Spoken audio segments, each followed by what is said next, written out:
Hi, I'm Amanda, and this is Luna, and we'll be hosting Fluff News, a local show where we'll cover fluff and lots of other stuff.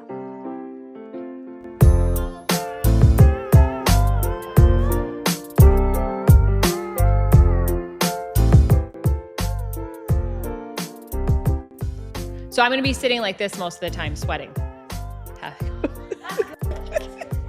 If there's sweat rolling down our forehead. Oh my! So today I am super excited to sit down with a dear friend, someone who is instrumental in bringing the farmers market that is so cool to Yankton. She sits on the board. She's a part of Gundy's year-round farmers market, and she's just all around an amazing woman. And so welcome, Jade Schramm. Thank you for being here today. Yes, of course. I'm so excited. It is so hot, it's hard to think. What are we doing with the air in here? Are you dying, Jade? I'm pretty good. It's hot though. It's a little warm, but okay. So first off, can we talk about the farmers market? Because it is a very, very cool deal down there, and it gets better every year, and you're a part of that. So could you talk about that a little bit? Yes. Okay. So I'm on the board this year, and it is just growing. I help with the Facebook page, and our DMs are just so full of vendors that want to get in. If you're a vendor and want to get in, what's that process? So right now we're completely booked. We're booked for our whole season, but we do have the opportunity if, some of our full-time vendors get sick or have something come up throughout the season.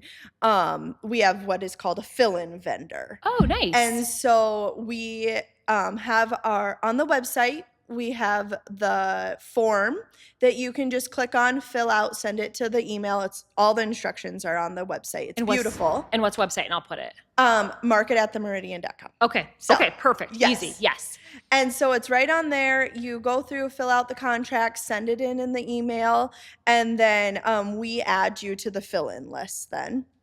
And then if there is an opening, usually by Wednesdays, we reach out to the people on the fill-in list. So they can be prepared. Yes. Yep. And we let you know, like, we have an opening. Would you like to steal it or pass? And everyone's been stealing them like crazy. That is so cool. Yes. I mean, it's a very cool spot. It's a very cool market. I mean, it's really grown into something. You have you have like the coffee. I mean, you can go down and you make your morning of it. Yes, it has really become like an event for people, and how cool in Yankton we get to do that every Saturday. Yes. And so, we are over 30 vendors, which is huge. I mean, everything from sourdough to meat to produce, kind of your typical stuff, to really cool handmade jewelry, pottery. I mean, it's amazing. How many board members are there?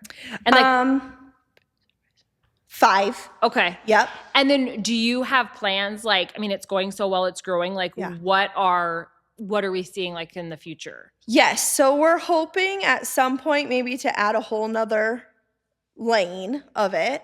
We have that big, beautiful parking lot. There's kind of trees down there, so we can add some shade, which is nice. So eventually, we might have to add in another row. Right now, we're just keeping it full of all 30 spots. Yep. And it's kind of nice to have those fill-ins in case someone can't make it that week. We have the spot filled right in, which is just awesome. Another piece that we're really excited to have going so well this year is the live music. Yes. And so it's been so fun to get local artists out and singing, and, then they kind of get to interact with the community. As far as the people who attend, is that just numbers up, up, up? Yes. So we have a guy that specifically his job is like a little number thing that he clicks with each person. And we've had over 1,500 people down there that already in May. And usually May's a little, it's a start to it. Yes. And just kind of getting And we into didn't have good weather. No. Last Saturday it poured the whole market, but it went on. People came down with their umbrellas. It was really awesome.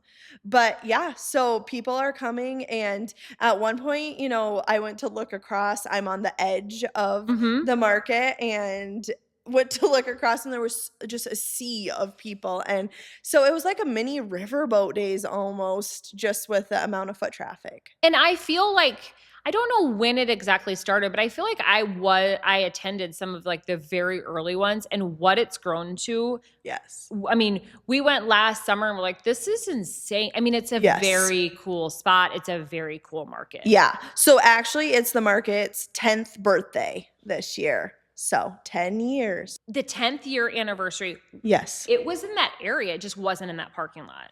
It was actually down on the grass at the beginning of the bridge.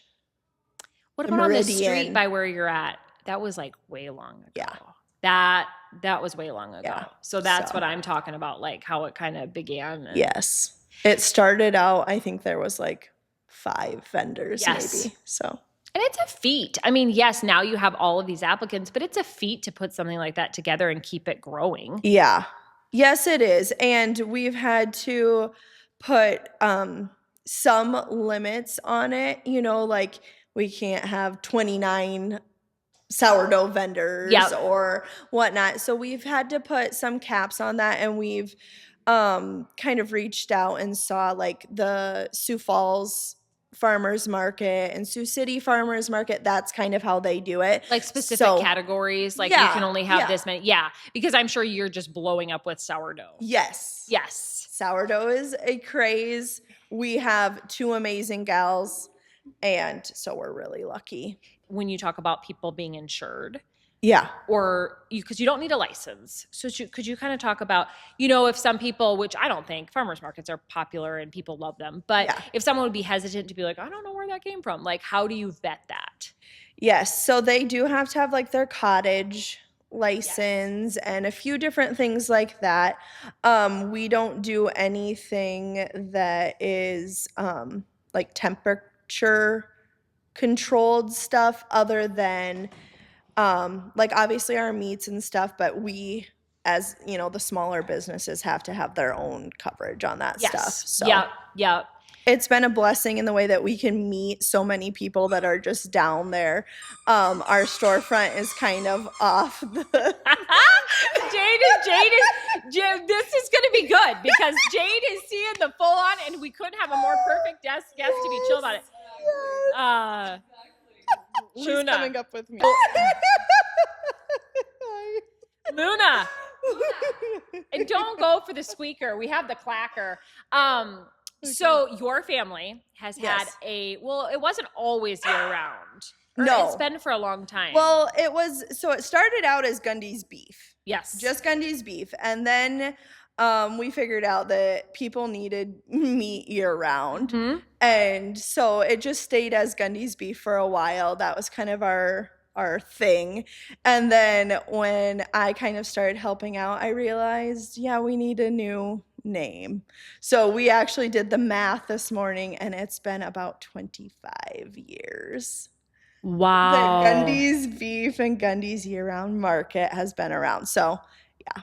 That's pretty special. Yep. Yeah. I mean, like I said, if anyone should be on a board for a farmer's market, it should be you or someone from your family because you've done it for so long. So that's pretty incredible. Yeah. And you've had so many of the same customers year after year. Yes. Yeah, we're really lucky that way. And like you were saying, with getting to meet people down at the Meridian, it's nice we get to make a connection and meet them down at the Meridian, and then, you know, to see them start coming in the fall and in the winter, it's very just fulfilling to see them stick it out with us. Oh, absolutely. And how often do you have people come in and say, I didn't know about you guys? Yes, all the time. Isn't it? We were saying that Nikki was on from Empower, and there were people that, you know, she's done it 10 years. People didn't know about her. We'll still get at the mint, but we're still fairly new. It's 5 years. But I think that's funny because it's a small town. Yeah. Yeah. You would think, you know, but it's okay, and it's fun. It's nice when they do realize it and it's there. And so, with our meat, we have to have it federally inspected to be able to resell. So that's why we use Wausau lockers, and John has used them from the start. So over 25 years worth of business and trust has been built, you know, with them. So that's been really nice. We have to have their federally inspected stamp on our meat to be able to resell it. So that's why we go through them. Your grandfather, like you said, 25 years, and it's not just, I mean, his animals, like this is his heart and soul. And so I think that sets you guys apart. And could you talk a little bit about that? I know John talks to his animals and you tend to a lot of the gardening, maybe not so much now because of the little kiddos, but could you talk a little bit about that? Yeah, so John started out in 4-H. It was his first love of animals, especially cows. So he started out showing. I didn't know that. Yes. Yep. That's where it all started.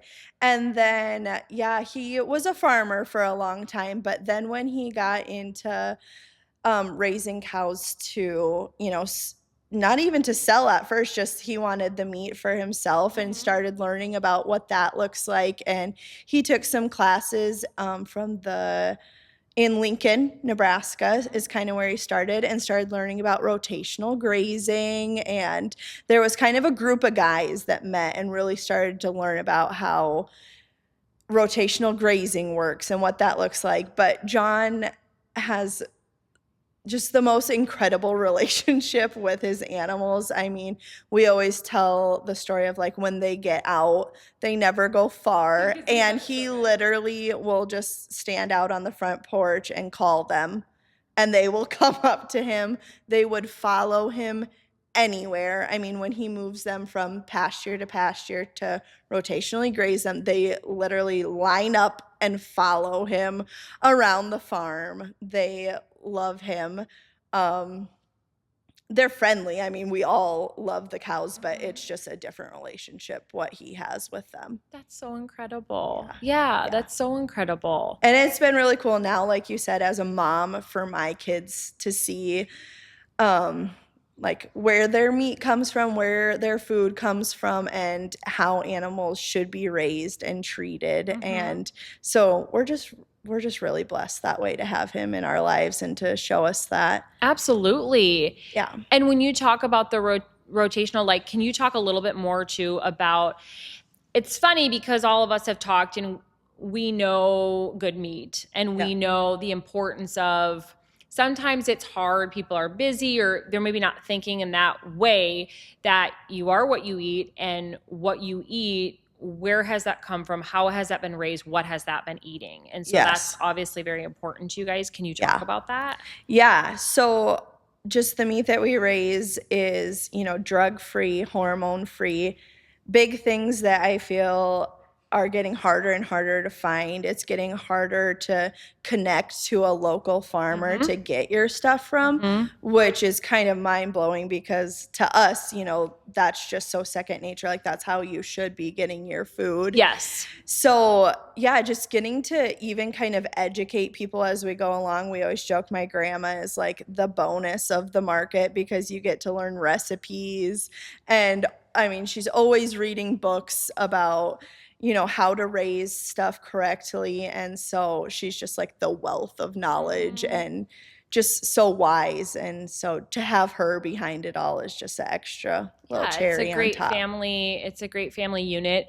And I think that, it is people in place, like larger cities do not have that option really, and here we do. And so it is, a lot of people do get their own cows or they do whatever, but for people to go to like the grocery store and buy meat, I mean, when we have like a resource like yours, or when you can get it directly from a farmer, because in a lot of places around the country that's not an option, but here it is, and you're one of the amazing places to do that. Yeah, we're really lucky that we have that. And like I said, to pass that down to generations. And honestly, I'm just so proud of my grandparents that they kind of paved the way. Yeah. And just to see what has come of it. And my part is like so small compared to what he does day in, day out. I love to direct market stuff. I love to be. Your part is not small, but I know what you're saying. He's putting in like the hard the hard Yes. farm work, but And there's a if you whole ever other. look at his hands, you can see it. I mean, the dirt literally is like in his Yeah. hands because he's in it every day. I mean, we joke that like he takes naps outside and Yeah. he literally does out in the dirt. And he's just yeah, he's just one of those like feel good people, and I feel like that shines through in the way that he raises his animals and the way that he gardens. And then so for me to be able to sell that to our community, I'm just And that's a huge part of it. And you're a great yeah. sale. You're a great voice. You're just a very warm presence. And I know you're a busy mama who homeschools and does all of the amazing things. Are you doing as much with the veggies? Yes. So actually, we are moving into a season where I feel like my kids we're not still in the strollers. We're Yep. not still, Yep. wrapped in the little Yep. carrying packs. They are actually out with us quite a bit, and it's amazing to see. And even adding the homeschool aspect, the other day we were at the Vermilion Farmers Market, and Hallie got to sell asparagus all by herself. It's so And cool. yes, it was $5, and she got to learn, 5, 10, 15, and It's the count coolest. by her fives, and for her to like watch it click. Oh, I know. It was so cool. Same with Tucker. It's such a cool thing. Like they were doing she'll be doing, I mean, she is with you homeschooling, but math before you even like Yes. the actual real application of like, okay, they gave me a 20, theirs was 10 or, that's really cool. Cause Hallie is how old now? She is 6. She's 6. Yeah. Oh, and I bet they just eat her up Yes. because it's just so cute with the little ones, Yeah. Yeah, her and Jet out in the garden is just the best. And usually Jet comes in soaking wet from running through after trying to water, more of a mud fight. But it's the best. They're out in And it. the coolest part I feel like about my grandparents is whatever we're interested in the at the time they help us grow it and learn how to. So That's Hallie very cool. has expanded into flowers this year. So if you see some fresh bouquets of flowers, So she's growing flowers? Hallie is growing flowers. That is amazing. I cannot wait to purchase some Yes. flowers. So yes, we're trying not to count our chickens before they hatch or whatever, but yeah. Yes, it's so fun, and to just watch my grandparents pick out seeds with her, and they go through the seed catalogs, which I feel like is a lost art of such a fun thing. But they've been going through and trying to pick out, ones that'll bloom at different times of the season and whatnot. And it's just fun. And so I'm thankful to have them. Oh, absolutely. Yeah. And then we got off because that's what we do. We love to talk. What's like with the vegetables? Yes.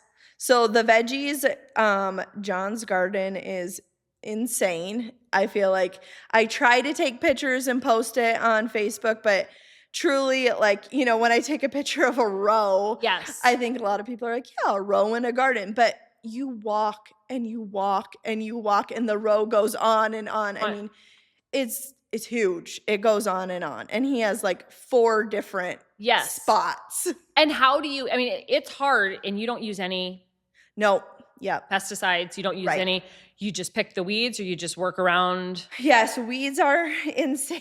They are. But I feel like, John has just really researched and learned. I mean, we do a lot of burning, like to help with the weeds and, just different things that we've learned along the way to help that way. Even, like if you plant cabbage, what should we plant next to it, to learn that kind of a thing. Wow. So I think he's kind of got it honed in a little bit now at this stage in the game. So it's fun to go out in his gardens, but you'll definitely see weeds out there because they're not being sprayed. I mean, it's some days it's like, whoa, we're walking out into the jungle. Yes. But because then, they can overtake quickly. Yeah. But you go through, he did purchase the coolest thing this year. It's called a row hand machine.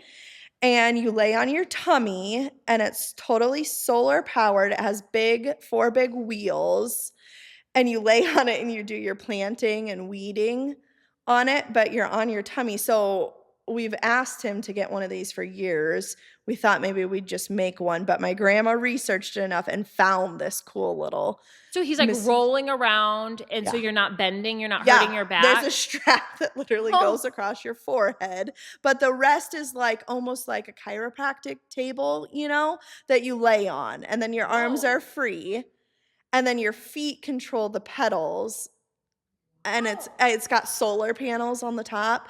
So we're just so proud. Get some video of that. Yeah, we will have Sorry, to. you're so proud. Yeah, we're just so proud that he finally got something to help him out a little bit, because, you know, some days we go out in the garden and he's literally crawling around out there on his hands and knees. Yep. It is hard on your body. It's hard. And he loves it so much that he would literally lay out there all day if we let him. But so we found this little machine, and it's amazing. And he has been out there on Saturday mornings. I go to the market at the Meridian. He wakes up at 4 and goes out with his little machine to pick everything for me fresh. So people at the market know the love and care that has gone into that little whatever vegetable, whatever. Bag of spinach. Yes.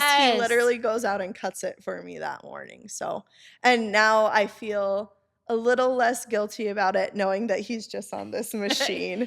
But yeah, it literally just makes my heart just so proud, because he wants to do everything right. And it's kind of changed in the last few years. Like, I wanted to do the market stuff to make him proud, and now he does it. He's like, how's this spinach? Is it good? And I'm like, this is the most beautiful stuff I've ever seen. Are you kidding? You know, like, I'm so proud of you. So we're lucky that way. And he's very lucky to have you. You're very lucky to have them, and they're very lucky to have you. Yeah. And I don't think you probably give yourself enough credit of how much life and vitality and just new ideas and everything that you've brought to the table with this, because there's a whole other side of it that you're very great with. But so we're in the Midwest, right? Like if you have your own cow and someone gets a cow, a lot of people do that around you, right? So if they don't necessarily need meat, obviously during during the season you have that. What during the year round, if they wouldn't need the meat? The meat, yep. So we have eggs. We try to keep those coming year round. So that's amazing. I feel like the market has kind of just grown into like a little hub that John works really hard. Like, we'd love to just have it be a store where you can kind of do your shopping. You know, we've brought in coffee that's locally roasted in Harrisburg, and we've worked with Mark and Ivy Folkers for I think over 20 years now. We've had their honey. It's raw and local and just beautiful. And so there's honey, there's coffee, there's eggs. You know, if you don't need meat, there are other things there that we try to have in. And you're in your space because obviously you've been in that space for a while. Yes. Are you going to stay in that space for a while? As of now, yep, that's our spot. It's just kind of grown into like a second home for us. And like you said, I have my kids. So a lot of times when people come into the market, we have kiddos in there, and we just want it to be a space where even moms, I feel like as a mom, I know sometimes going to the big grocery store with 2 little kids, it got overwhelming. And so just a space too that like you can bring your kids in. We have toys. We have a little market. Kids set up, like bring them in and let them play while you do your shopping, because I just felt like as a mom, like I wanted and needed that space so bad that I'm glad that we can have that for the community. Absolutely. There's so much footage from here that it's going to be hard to do a teaser. Like, it's going to be hard to pull from this because there's just so much good stuff said. And I think, you advertise on Facebook. I mean, social media, I mean, it's good. It, sometimes helpful, but yeah, I mean, it's really important for people to hear this. And I love when I have guests on that I know or that I've been friends with for a while, and I learn new things. And that's happened every time, which is crazy. Yeah. I was watching the one with Nikki, like that she started out just a few girls out doing it. I know. I was like, I didn't know that. And she's like, and so I think we have all of these gems here, and it's nice to be able to talk to the people behind it and hear the stories, because it's really, really incredible. But yeah, you guys have continued. he's built something really great, and you've continued on with that. And Yeah. I hope that the summer market just continues to bring more and more people. Yeah, and even sometimes we have sisters that come in and fight over fillets. I don't know if you guys know them at all. Well, if anyone's tasted your fillets, you know why. I know. And then she's on ribeyes now. And then she's like, don't go in there and get all the ribeyes. We actually have started timing them when they come in the door. One will be, yeah. Actually, if anyone's looking for some track stars, they can make it back to the back of the store really fast. Hallie, why? We'll talk to you in a minute. I know this one right for the times with the fillets. I know. Well, all your meat, but I mean, yeah, your fillets are legendary. I love them, and I know. I haven't switched to the ribeye yet. I'm a big fillet lover. It's good. I mean, it's so fun just to. I don't know. I've almost made a game out of it just to find a new cut of meat that maybe isn't like a hot set. Like our fillets, that bin is always going. Empty. Yeah. So it's fun for me to just find like a weird cut of meat and try it. Yeah. And if you do videos, you should do some video. Maybe someday. Yeah. We'll see. I mean, you're very great. I mean, you should be putting your face out there more and talking more. And no, I mean, it's like. Yeah, I don't know what I would do at this point if you guys weren't there. Well, you're not going anywhere. No, we're not going anywhere. We're just lucky. Yeah, I'll tell people, and there's still a lot of people, like we said, that don't know. But I think too, we've seen for the last several years just a movement more toward knowing where you want it from seed to sale. You want to know where your stuff is coming from. You want to be aware of. I think we've all seen. I'm not surprised. I haven't been surprised for such a long time, but. Something will come out and you'll be like, that was in that. That was allowed to be in our food. Oh, and there's some of those videos that are being shared right now. It's like, that's like 85% of what's out there, So I think it's a really great time for people like you guys, for farmers markets, for knowing where your food comes from knowing what's in your food, who made your food, who grew your food, who raised your food. Like that's really special. And I feel like you'll only continue to get busier. And I feel like people knowing this will only bring more people in because it's awesome. Yeah, I feel like even just like the small businesses that have learned to support each other in Yankton, it like even lately has just been so cool to see. Mm-hmm. I mean, we're really lucky that, small businesses have finally decided to like cheer each other on. So, because we have a lot of good ones here. Yeah. We do. We have a lot of really cool spaces and a lot of younger people that are a part of it. So that's cool. Yeah. Flowers and food. You can shop with your puppy. You have flowers and asparagus. And then I'm probably going to do